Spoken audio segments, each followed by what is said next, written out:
Now this is when Mr. Stillwell, they get to the gas station.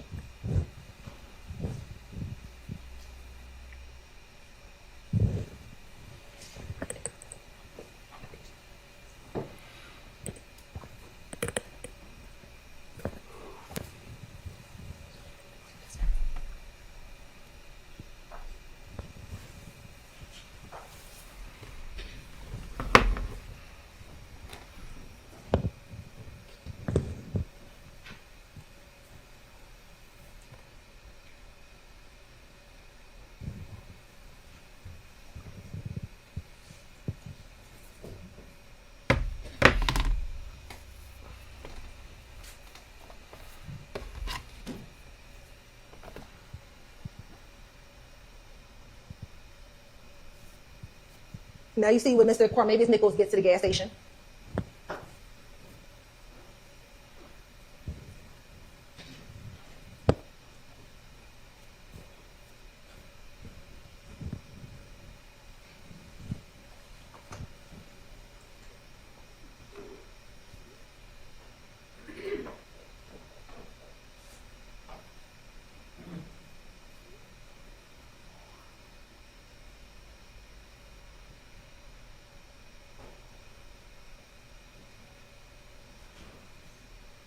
That's when Miles gets out the car.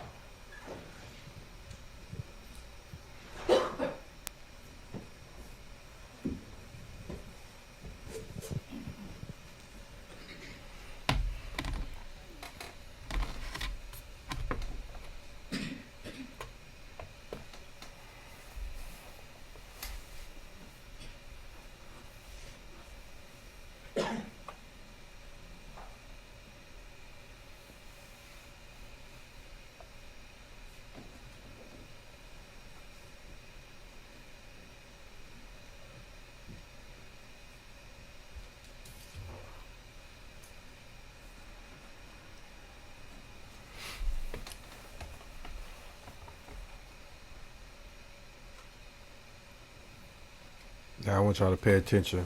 That's when Shannon walks to the car first, and we know it's Shannon. because of the March 16th. They're wearing the same clothing. That's Shannon over there. That's Shannon over there. Y'all see him? In the same, in this gas station, Shannon in the gas station. That's Shannon walking in this gas station. This is 2 years ago. This is 2 years ago.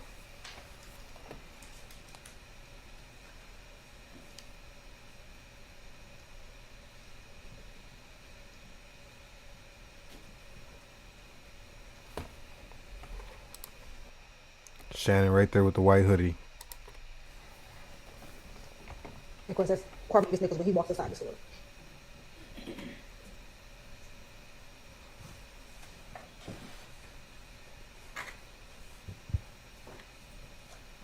And then that's when Miles walks into the store. In his Islamabad shirt.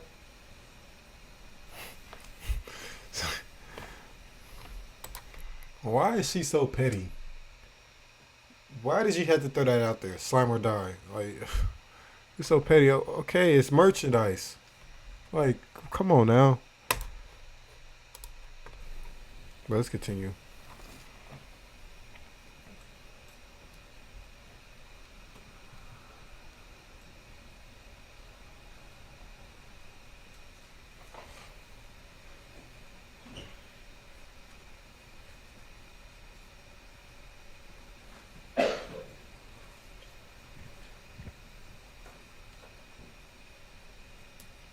Miles and Carmazon leave out the store, and Miles, in a moment, gets back into the car, and Carmazon's pumping the gas.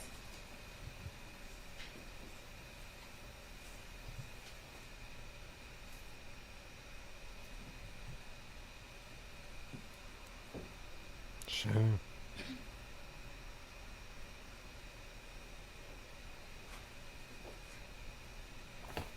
Oh, y'all can't see.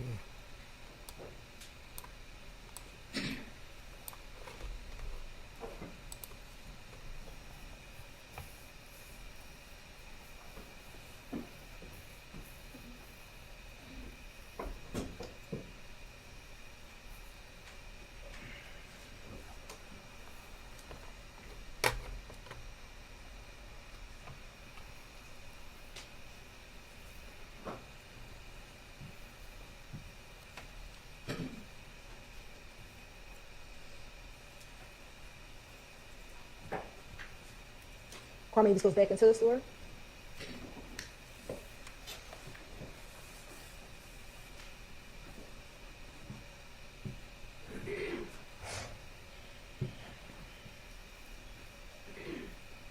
And this Mr. Drinks pulling into the gas station. Now this is how. Now this is where I say life is crazy, because things can actually be a coincidence though. Like honestly, like come on now, like now look at this coincidence right here. Just pay attention. Look at this coincidence, because things can actually be coincidence sometimes. So you never know. Look. Ironic that Cormavius and Drinks never. You're going to see they never see each other. You hear her? Because Cormavius gets into the car. Mm-hmm. What a coincidence. Sits in the car for a little while. Now, what a coincidence, it would appear right? that all their business is done at the gas station. You don't know that though. But they don't leave. Now see, that's where she's assuming.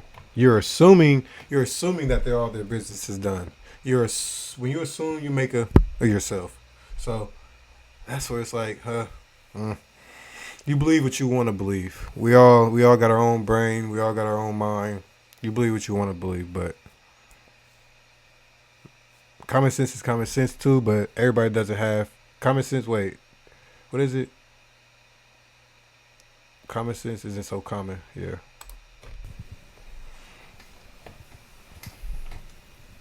It is 21:56.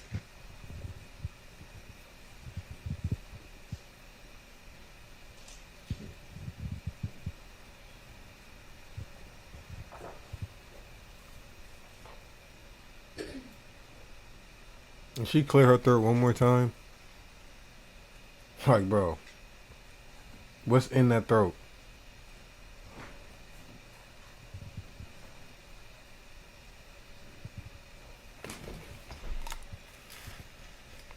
Now Mr. Drink is finally getting out the car.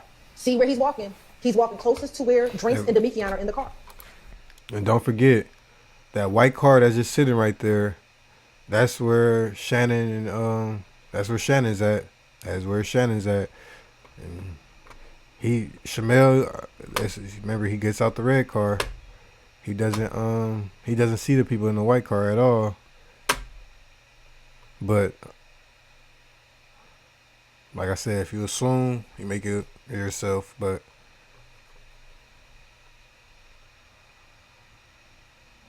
let's just continue. But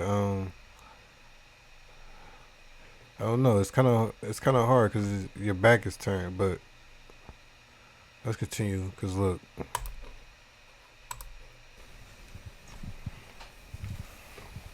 Because remember, from here, y'all, you see the Audi light. The Audi's here. He just walked right here. In the same sneakers from the picture. And coat and jacket.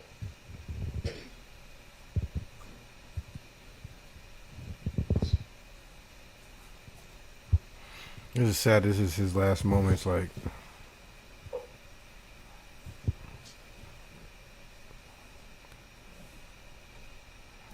looking for the rest of his money.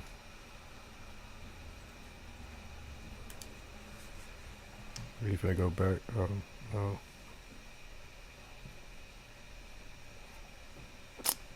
That's so.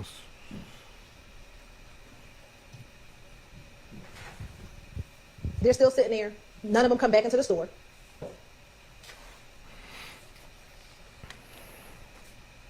And Mr. Drinks walks out. And he walks back to his car. Now it's 21:58.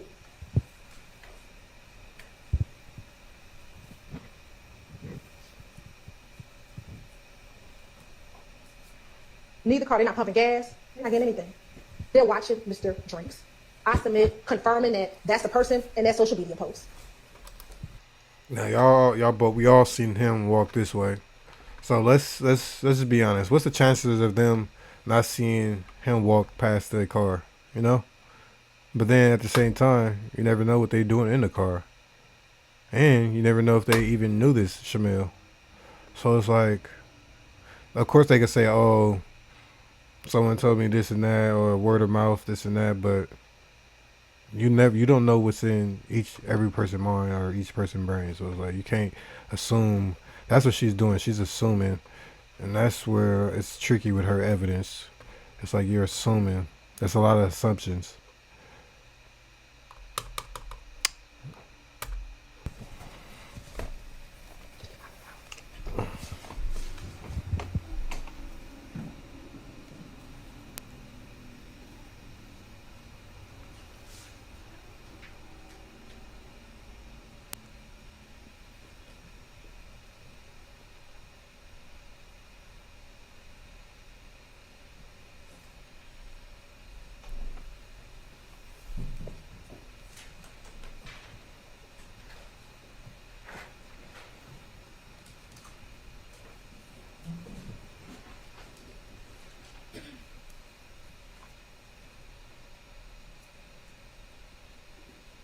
There she go, clearing her throat again. I don't know what's in that Now she throat. has finally gotten into the car.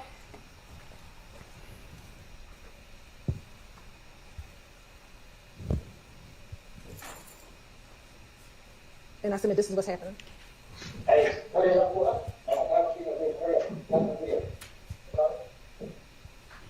He wanted him to call on video real quick. Call him on FaceTime real quick. You know what happens on FaceTime. You've heard testimony about what happens on FaceTime. What happens on FaceTime is that is when criminal activity is planned because they think that FaceTime, you cannot track it. Now watch as Mr. Drinks pulls out of the gas station. They have been sitting there for minutes, y'all. Y'all been watching this video like, what we gonna do next? That's how long we've been sitting here. And as soon as Mr. Drinks pulls out, that is when op vehicle number 1 pulls out, op hunting car. And then that's when the second car immediately pulls out. They sat there, y'all. We were quiet for at least 2 minutes here when they did nothing. And they want to tell you that some other car killed him? That's them driving by the liquor store.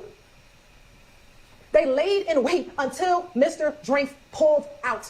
You have to look at all the evidence together, not just the FedEx video, but we're going to talk about that FedEx video. This is them pulling up to the light. You see there's somebody walking on So that's Shamel. the street, walking this way towards the gas station. Here go the 3 cars pulling up at the light. Ladies and gentlemen, you can't see it here, but we know that there's a red light. Shannon and Nichols are stopped at the red light. They stop. Drinks is in the left turn lane. Shannon is right next to him, and Quarmade is right next to Shannon. Y'all now see the traffic going in the opposite direction that they are in. Then you see Nichols pull up. I'm just going to submit that this car stops here. This car, I think, saw what happened.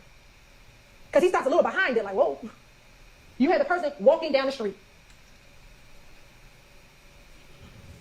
Mr. Sharp, and we're going to talk about this car in a moment. Mr. Sharp talked about what the medical examiner said. What she said was there will be no conscious movement. She didn't say anything about unconscious movement. Because that is what you see with the brake lights, y'all. No, he could not consciously say, let me go. But the unconscious movement, because he does a shot in his head, is what is happening. They, y'all got to think about this, because this is what they didn't want to show you. Shannon went from 18 miles per hour to 90 miles per hour. See, Mr. Sharp didn't want to talk to you about that. He want to tell you about a car that turned around because he heard the gunshot, but the man or woman walking down the street didn't hear the gunshot. That person walking, just chilling. You think if the people in the car heard the gunshot and turned around, don't you think that the person walking down the street would be like, hold up, let me back up? It's a gunshot down there. No. Could it be that maybe the car that turned around saw the liquor store and said, shoot, I'm going to give me a drink, it's Saturday? Could it be they left something at the gas station? He wants you to believe the only reason why they turned around is that they heard gunshots. That doesn't make sense when someone is walking down the street. She trying to make it make sense. She trying to Then make let's it talk make about the car that's sense. closest to them. You see what time the cars are going. Here are the 3 cars in a straight line. Do you see that straight line? It's a straight line. The 3 cars. Shannon's car is directly next to Mr. Drink's car. And that's going to be important when I show you these crime scene photos.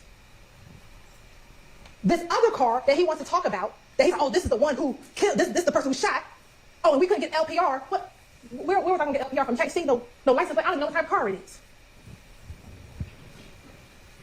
That car is never directly next to Mr. Drinks. It is always behind. I submit they saw what happened. And when they inched up, they looked over, like, oh, let me get up out of Dodge. As most other cars did, except for Mr. Cheeseborough. Mr. Cheeseborough's call did not come in until 10:27, because every other car did what that car did. They drove by it. That car actually waited at the red light. Versus Mr. Stillwell almost hitting traffic. So this notion that he stopped at the red light. If you didn't just shoot and kill somebody, why are you fleeing through traffic to get on the highway at 90 miles an hour? Use your common sense. Many of y'all, if y'all choose to talk to us at the end, and you care what the judge lists all the admonitions. Some of you may ask, how I get chosen? And we're gonna say, because you got common sense. Your common sense will tell you that when you go from 18 miles per hour to 90 miles per hour, when you see the person who you think killed your best friend, that you shot and killed him. That's just your common sense. Not some random car that pulls up behind and unfortunately may have witnessed a shooting and they don't want to be involved. Let's look at the car. The crime scene pictures take pictures for a reason. Here go the bullet holes. 1, 2, 3. See, Mr. Sharp didn't show you that. Because if you see the crime scene photos will show you that a bullet went through the door where Mr. Stillwell's car was. And we'll talk about the gunshot residue. Wouldn't make sense. There's no muzzle flash anywhere on the video. So that's just nonsense. You don't see no muzzle flash. Mr. Drink's dead, though. So we know a gun was fired. Let's take his theory. You don't see the muzzle flash when the other car pulls up, do you? You don't. That theory makes no sense. You have to take all the evidence. Not just FedEx, but everything that occurred. Like I told you, he went from literally 18 miles all the way to 90. To 90. This is the intersection. This is 1 minute later. What you fleeing for 90 miles an hour if you ain't killed nobody? You was just chilling? And then you go to the studio and do what you do. You brag. Because remember, they all went to the studio. And what he said? Pop my shit. I really got options. Poor little ops. Look how they just dropped it. Poor little ops. Look how they just dropped it. Those are his words. After he just executed a man at a light. He goes to the studio to go rap about it. This is why they think they above the law. This is what the Demekian say afterwards.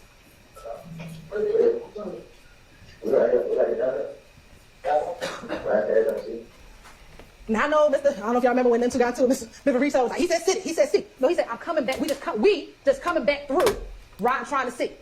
This is at early morning hours on March 15th. Why are you coming back through the crime scene if you ain't did nothing? Why? This is Mechanicsville, y'all. They went to Fulton Industrial. This is coming back in the city, trying to see. They came back through. Why? Because they want to see if the police come out there. What they doing? They canvassing? Any of the homeless people see what happened? Let me try and see what's going on. And then what did Demekian say afterwards? This is on March 15th, y'all. We got y'all, boys. You right? They thought that they got him because they killed Mr. Drake, who they thought murdered Christian and Darius. This is we got y'all, boys. Here's a direct response to the shooting. Remember, this on March 16th. YFM folks, and we know it's YFM, we believe it's YFM because remember these shell cases, that's the shell cases of the Darius Ford, Christian McMillan shooting. It's going on yesterday, and it's crazy. That's where they got before now. For real? Quick. Oh, yeah. Yeah, matter of fact, they shut up the hit back. I was in there. You think? They shut up the hit back, bro? Yeah, man. So we got down, they're going to come back. They're going to come back. They through. So we have to pull it up. Yeah, I'm come to the win. No, I was in the living room with crazy, but nobody did. And you don't know what did, what y'all know. Yeah. What do you say? They shot Big Nick's spot because their boy got killed in Mechanicsville. Again, the streets know before we know. But how did we find out? Because their house got shot up. And I don't know why they wear the same clothes. I have no idea. I don't know why they didn't want to change their clothes, but they decided they wanted to be in their same clothes for 2 days. I don't know. But they did. And that's how they found out. Remember what Investigator Hogan said, Investigator Flores, they didn't know really what happened on the night of. All he knew is he had some suspects on the surveillance video, and that's it. And just lo and behold, Dorito just at APD doing what she normally does, just say, hey, do you need help? And he's like, let me show you the surveillance video. This is all I got. And she's like, oh, snap.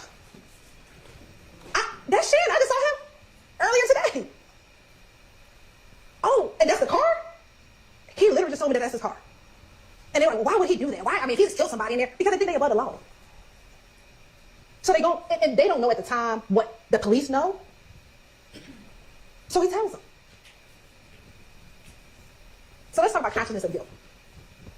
So these are text messages on the 15th. And he is telling Poker, we need to get this hotel room. We need to get out of Dodge. We need to lay low. He tells her, don't tell anyone any information. Why you gotta do all that if you ain't killed nobody? Because of what happened on the 9th? Well, why is it so urgent on the 15th? Not when she had to shoot the people on the 9th. You gotta ask yourself the question. the day after he killed Chanel. See, she's trying to This make shit it be make kinda important sense. After she done almost got robbed. What else you have? You're searching for the crimes? They want to tell you, well, that's because his grandmama told him and his girlfriend told. Well, they told him on March 14th about the shooting. He not Googling on March 14th. He Googling on the 17th. Oh, what happened? Viverita. Remember what they said in jail call? Shit, Miss V know everything. Right? They like Miss V know everything. So that's why they start Googling, well, what Miss V know? What they got? This is the same way he started Googling on the 12th, after the 12 Atlanta shooting. What them folks got about that shooting over at 12 Atlanta? You know Steven did that. What they know? That's why you Googling. Consciousness of guilt. You done fled your good Chick-fil-A sandwich. Out of the park. What? They start hearing them helicopters going. You like, hold on. It's the 17th. I've been Googling. I ain't heard a whole lot. Now I got helicopters? Let me get up out of here. The police sirens going, helicopters going, and they go flee. That's consciousness of guilt. You deleting content from the phone? You got Grandma Betty helping you out deleting the content on your phone? What? Oh, because you don't want us to find that music you don't put on there. You don't want us to find that those contents, those lyrics you've been writing. You don't want us to see the text message that you out hunting. You got your, I don't know if it's a little brother, little cousin, I'm not going to play the call for you, but that's that call where Grandma Betty's like, you better hurry up and get home. You know what you got to do. Them folks got the phone. Why are we deleting the stuff? And it's not because of poker, because they didn't delete it until Viverita got the phone. He ain't want poker to have the phone. We started deleting it when the police got the phone. That's consciousness of guilt, ladies and gentlemen. And then let's talk about the call that Mr. Sharp played, because he didn't play the whole call. So we're going to play another portion of the call. What's up, man? Man, shit, man, huh? I think man, listen to you, young man. Leave that going, right? Yeah, he's trying to help my shit. So yeah, are you? Oh, this is her. This yeah, on that. Yeah, bro. I know. I did. Man, because I said, that's right. I really personally. Yeah. I can man. I'm gonna trip, man. Yeah, I said what shit. I said shit. I'm gonna go straight to the one. I had to stay out of it. All right, we're gonna stop right there. We're gonna pause right there.